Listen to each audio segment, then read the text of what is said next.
The Battle of Midway. The turning point of the Pacific War.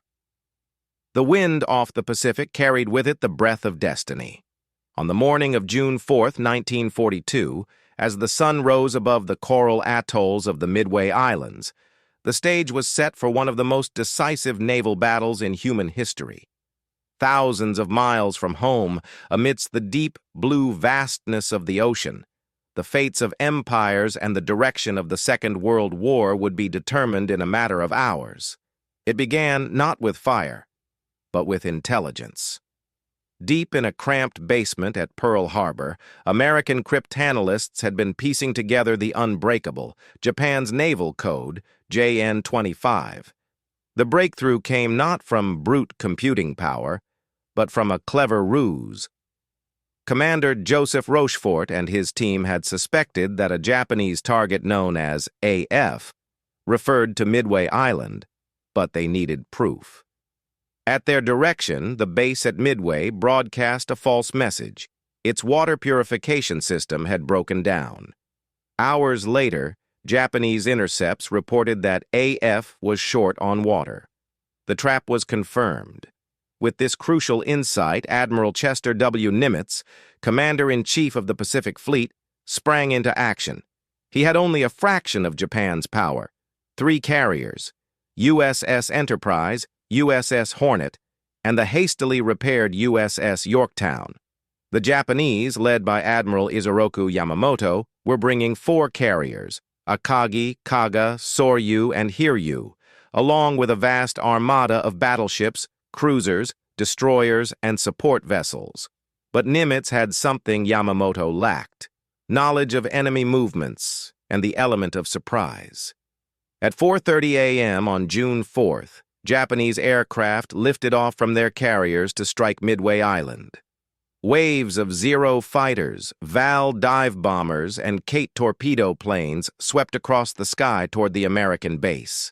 Explosions shattered the quiet of the atoll as bombs rained down. But Midway's defenders, though bloodied, held firm. American anti-aircraft gunners poured fire into the sky, while Marine pilots scrambled to intercept.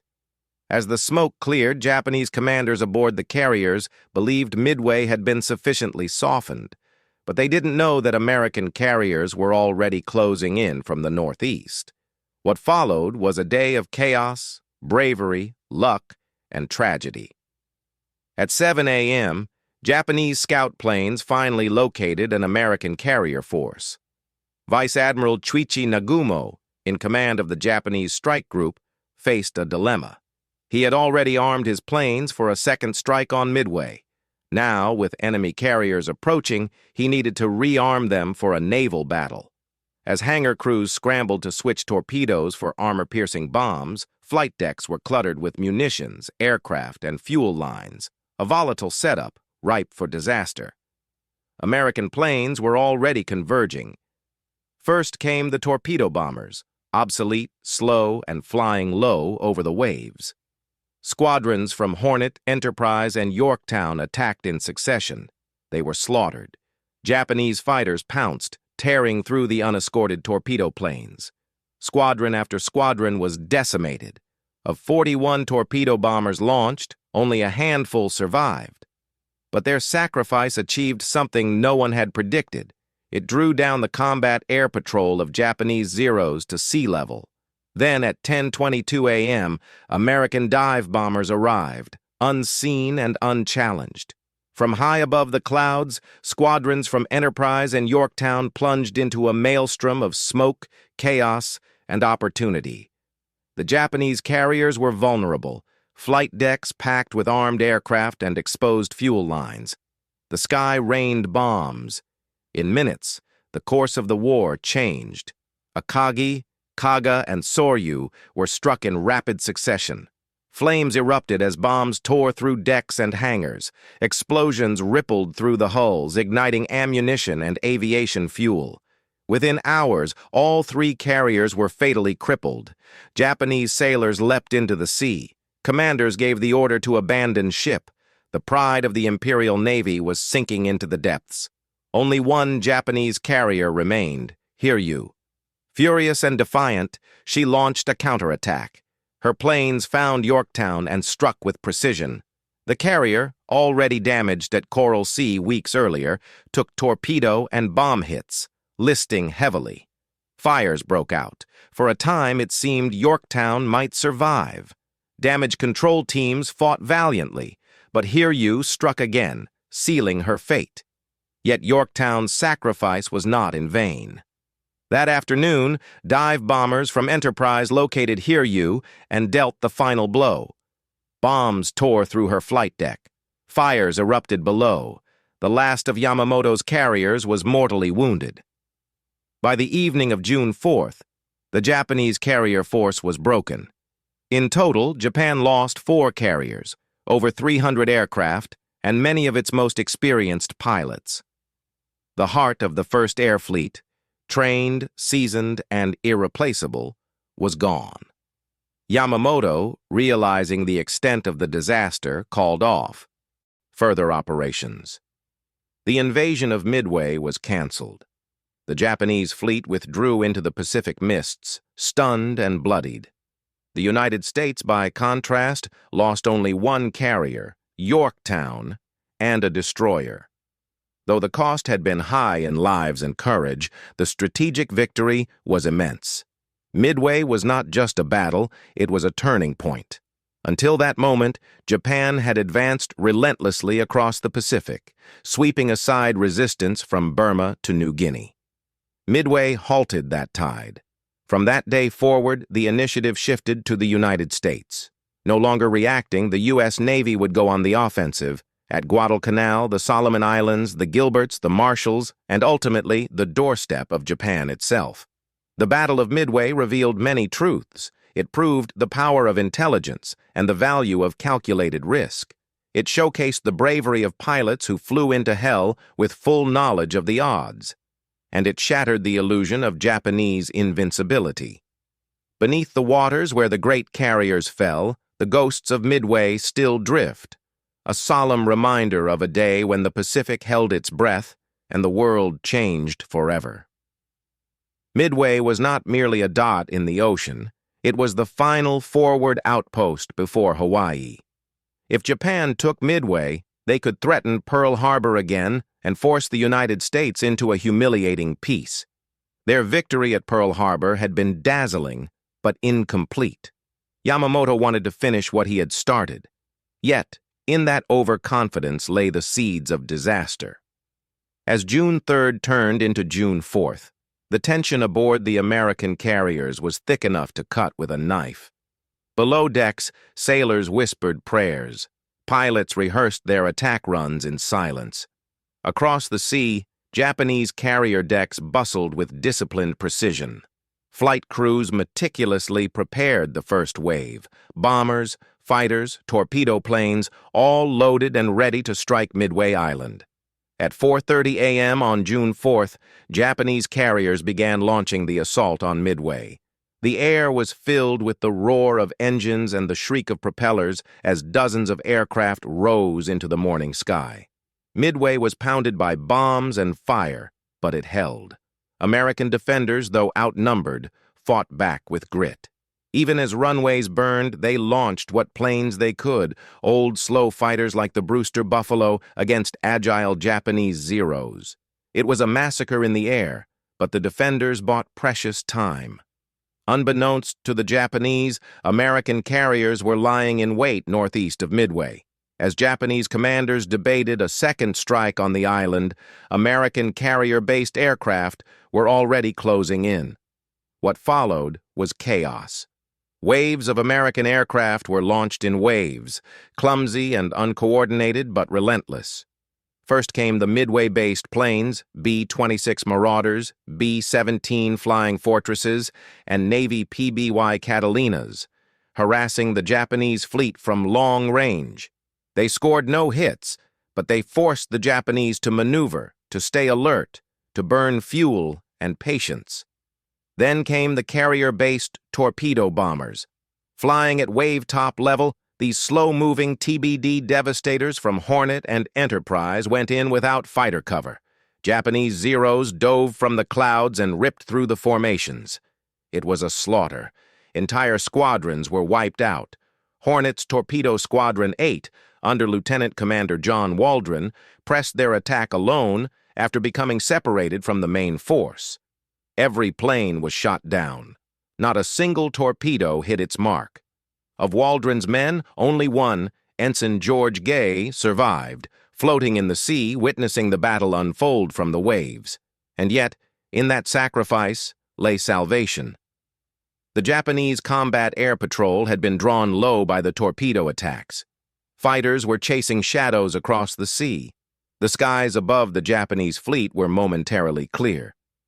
At 10:22 a.m., dive bombers from Enterprise and Yorktown emerged from the clouds. They had been lost, low on fuel, near despair. But now they had found their prey.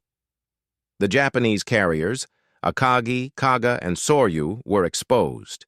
Their decks were cluttered with aircraft being rearmed and refueled. In a cruel twist of fate, Admiral Nagumo had been caught mid-rearmament, with ordnance scattered and fuel lines snaking across the hangar decks. The American bombers rolled in. From 20,000 feet, the dauntless dive bombers peeled off into near-vertical plunges. Wind screamed past their canopies. Pilots gritted their teeth, aimed through bomb sights, and released payloads into the firestorm below. Within minutes, the Pacific burned. Kaga took 4 direct hits. Massive detonations engulfed the ship. Akagi, Nagumo's flagship, was struck with a single bomb that penetrated the flight deck and ignited the hangar. Fires raged out of control. Soryu was hit 3 times, turning her into a floating inferno. The Japanese carriers were paralyzed. Explosions rocked their hulls. Planes unable to take off burned on deck. Sailor fought hopelessly to contain the fires, but the carriers were doomed. One by one they were abandoned and left to sink. The tide of war had shifted in 5 minutes, but the battle was not yet over. Hiryu, the lone surviving Japanese carrier, launched a desperate counterstrike. Her first wave of dive bombers found Yorktown just after noon. She was hit by 3 bombs. Fires tore through the hangars, her engines stopped, and for a moment it seemed she would be lost. Damage control teams worked miracles. Yorktown stabilized. Crews resumed flight operations within an hour. It was a testament to training, courage, and the ship's resilience. Yet Hiryu struck again. This time, torpedo planes breached Yorktown's defenses. 2 hits amidships sealed her fate. She lost power, rolled hard to port, and was abandoned. The carrier that had survived Coral Sea had now fallen, but Yorktown's reprieve bought time for the American response.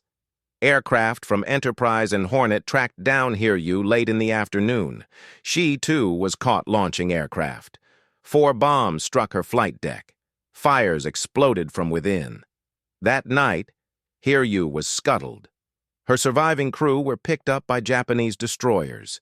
She was the last carrier of the Japanese strike force.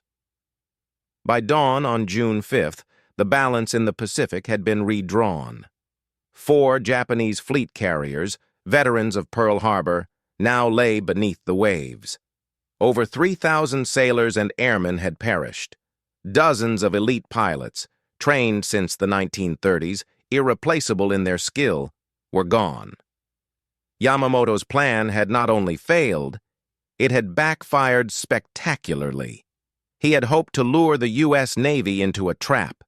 Instead, he had sailed into one.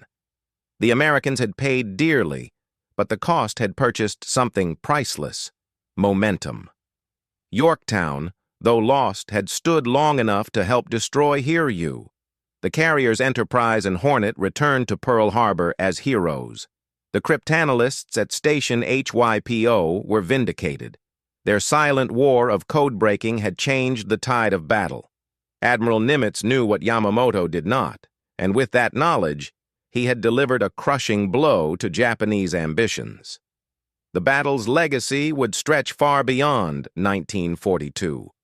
For the first time since the attack on Pearl Harbor, Americans believed they could win. The Japanese, stunned and reeling, turned defensive. Their grand strategy of expansion had reached its high-water mark. Midway was no longer just a geographic point on the map. It had become a symbol, a fulcrum on which the fate of the Pacific pivoted, and it was only the beginning. American torpedo squadrons were the first to find the enemy fleet, but they were flying death traps. The Devastator torpedo bombers, obsolete and slow, lumbered into the jaws of Japanese combat air patrols. One by one, they were shredded by Zeros and anti-aircraft fire. Torpedo Squadron 8, led by Lieutenant Commander John C. Waldron from USS Hornet, pressed on without fighter cover. Not one of Waldron's men survived the attack. Their sacrifice, however, would alter history. As Japanese fighters flew low to engage the torpedo bombers, they left the skies above open. That's when it happened. 3 American dive bomber squadrons, VB-6 and VS-6 from Enterprise and VB-3 from Yorktown, arrived overhead, unnoticed. The timing was divine. Below them, the Japanese carriers were in disarray. In preparation for a second strike on Midway, their decks were full of aircraft being refueled and rearmed. Bombs were being moved by hand. Fuel lines snaked across the hangars. The carriers were floating powder kegs, and the match was lit. At 10:22 a.m., Lieutenant Commander Wade McCluskey led his SBD Dauntless dive bombers into a screaming descent from 20,000 feet. The sun glinted off the ocean as he picked his target, the carrier Kaga. Other squadrons peeled away toward Akagi and Soryu. The sky was suddenly filled with plunging aircraft, engine howls, and falling bombs. Enterprise's dive bombers fell upon Kaga with merciless precision. At least 4 bombs struck home. One penetrated the hangar deck and exploded among torpedo-laden aircraft. Another ripped through the bridge structure. Fires exploded outward. Heat waves shimmered off the inferno as black smoke curled into the heavens. Kaga's crew fought to save her, but the internal damage was catastrophic. She was dying. McCluskey's wingman, Lieutenant Richard Best, aimed for Akagi. Only 3 planes dove on her, but 1 bomb was enough. It struck near the aft elevator, plunging deep into the heart of the carrier. Fires erupted inside the hangar where aircraft had been fully fueled and armed. The blast triggered a chain reaction. Explosions rocked the hull. Admiral Nagumo, stunned on the bridge, realized in that moment that the battle, and perhaps the war, was lost. Meanwhile, Yorktown's bombers from VB-3 descended on Soryu. They scored 3 direct hits. The deck split open. Flames roared through the corridors. Ammunition cooked off, sending shockwaves through the hull. Sailors abandoned ship as the fires consumed everything. Soryu would linger until late afternoon before sinking beneath the waves. In the span of 5 minutes, 3 of Japan's 4 carriers had been mortally wounded. The pride of the Imperial Navy, the architects of Pearl Harbor, were now flaming wrecks adrift in the Pacific. The sight was unimaginable. Japanese destroyers raced to rescue survivors while frantic damage control crews fought back flames with their bare hands. The scale of the disaster was staggering. Each carrier represented not just a warship, but a floating airfield, an ecosystem of skilled pilots, seasoned mechanics, flight directors, and munitions handlers. Dozens of aircraft, hundreds of men, were consumed by fire and steel. The Imperial Japanese Navy, which had seemed unstoppable, now reeled from an existential blow. Yet the battle was not finished. One carrier remained, Hiryu, operating several miles to the north. Her flight deck, undamaged and silent, had watched the inferno engulf her sisters. Her captain, Tomeo Kaku, and Rear Admiral Tamon Yamaguchi refused to retreat. They launched a desperate counterstrike. At 11 a.m., Hiryu's first wave, 18 dive bombers, streaked toward Yorktown. The carrier, already in the throes of launching more aircraft, braced for impact. 3 bombs struck her deck. One tore through the aft elevator. Another ignited fires below. Yorktown listed slightly. Engines stalled. Flight operations halted. But her crew responded with discipline. Damage control parties contained the fires. Within an hour, Yorktown was back in action, scarred, but still fighting. Then came the second wave, this time torpedo bombers. At 2:30 p.m., Hiryu's attack planes closed in. American fighters engaged them, shooting down many, but 4 managed to break through. 2 torpedoes slammed into Yorktown's port side. The explosions were devastating. Water rushed in. Power failed. The list became unmanageable. The order was given, abandon ship. Smoke billowed from her deck as lifeboats took to the sea. For the second time in the war, Yorktown had absorbed tremendous punishment. At Coral Sea, she had been wounded. Now she was mortally struck. And yet, even in death, she had drawn Hiryu's fire and bought time for a final counterattack. That afternoon, American reconnaissance planes located Hiryu. Enterprise and Hornet scrambled a final strike package. 18 dive bombers lifted off, some flying with fuel gauges on empty. They knew the mission was one way for many. Still, they flew. At 5 p.m., they found her. Hiryu was alone, steaming hard into the wind, preparing for a third launch. Her flight deck was crowded with planes. The dive bombers struck with surgical fury. 4 bombs found their mark. Explosions ripped through the hangars. Fire engulfed the flight deck. The last of Japan's striking force was silenced. Admiral Yamaguchi offered evacuation, refused. He chose to remain aboard Hiryu, going down with his ship and his men. By the end of June 4th, the sea was littered with oil slicks, debris, and lifeboats. The proud Japanese carrier force, veterans of Pearl Harbor and Coral Sea, had been annihilated. 4 fleet carriers sunk. 248 aircraft destroyed. Over 3,000 sailors and airmen lost. Japan's offensive capabilities in the Pacific were gutted in a single day. And the Americans? They had paid dearly. Yorktown was sinking. Many brave air crews were lost, men like Waldron and his Torpedo Squadron who gave everything. But the cost had halted the Japanese tide. The United States Navy, bloodied but unbowed, had turned the tide of the Pacific War. The Battle of Midway was over, but its echoes would be heard for the rest of the war and for generations to come. But Japan wasn't finished yet. From the lone surviving carrier Hiryu, Rear Admiral Tamon Yamaguchi ordered a counterstrike. Despite the catastrophe unfolding across the waves, the smoke curling skyward from the ruined Akagi, Kaga, and Soryu, Yamaguchi refused to concede defeat. His flight crews, veterans of Pearl Harbor and Coral Sea, scrambled for a desperate mission. Fuel and ammunition were low, time was short, but honor and hope demanded action. Just before noon on June 4th, Hiryu launched 18 Aichi D-3A Val dive bombers, escorted by 6 Mitsubishi A-6M0 fighters. Their target, the USS Yorktown. The American carrier, already battered by earlier attacks, was steaming steadily with her air group partially recovered. Lookouts spotted incoming aircraft and sounded the alarm. Fighters from the Combat Air Patrol rose to intercept, but the Japanese broke through. The Vals pressed their attack with grim determination. 3 bombs found their mark. One struck near the island superstructure, shattering radar equipment. Another pierced the flight deck and exploded in the hangar below. Flames erupted. Aviation fuel caught fire. Smoke poured from open hatches. The Yorktown shuddered, listing slightly to port. But she did not fall. America. Damage control teams sprang into action with heroic resolve. Fire hoses hissed. Bulkheads were sealed. Aircraft were jettisoned overboard to clear the decks.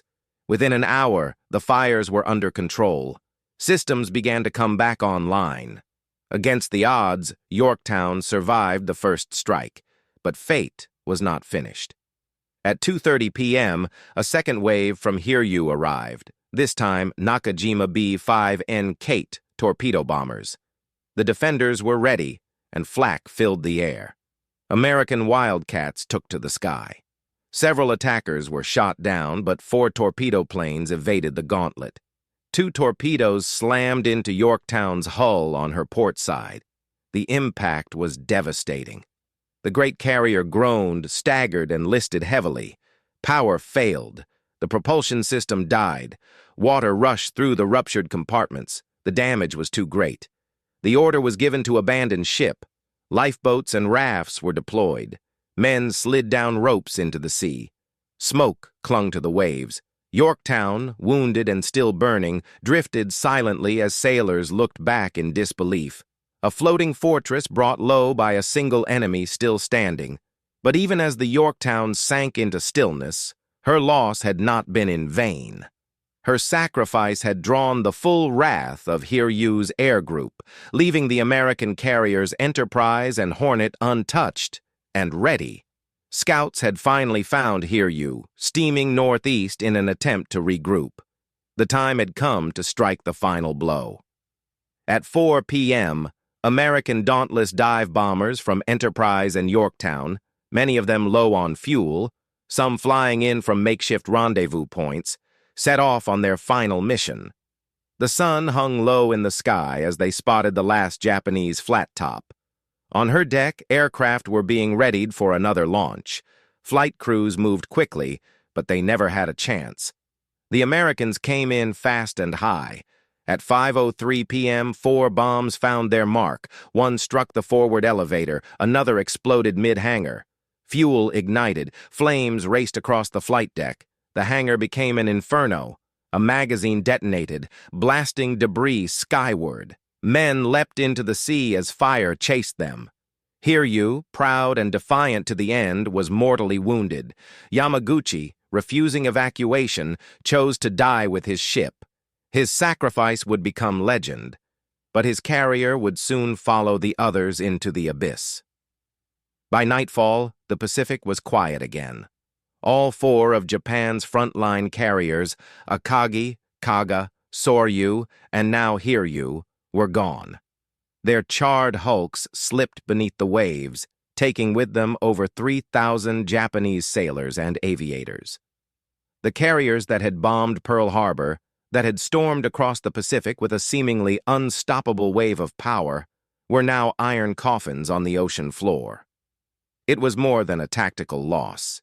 It was a death knell. Japan had lost not only ships, but irreplaceable pilots, men who had trained for years in the precise, demanding world of carrier warfare.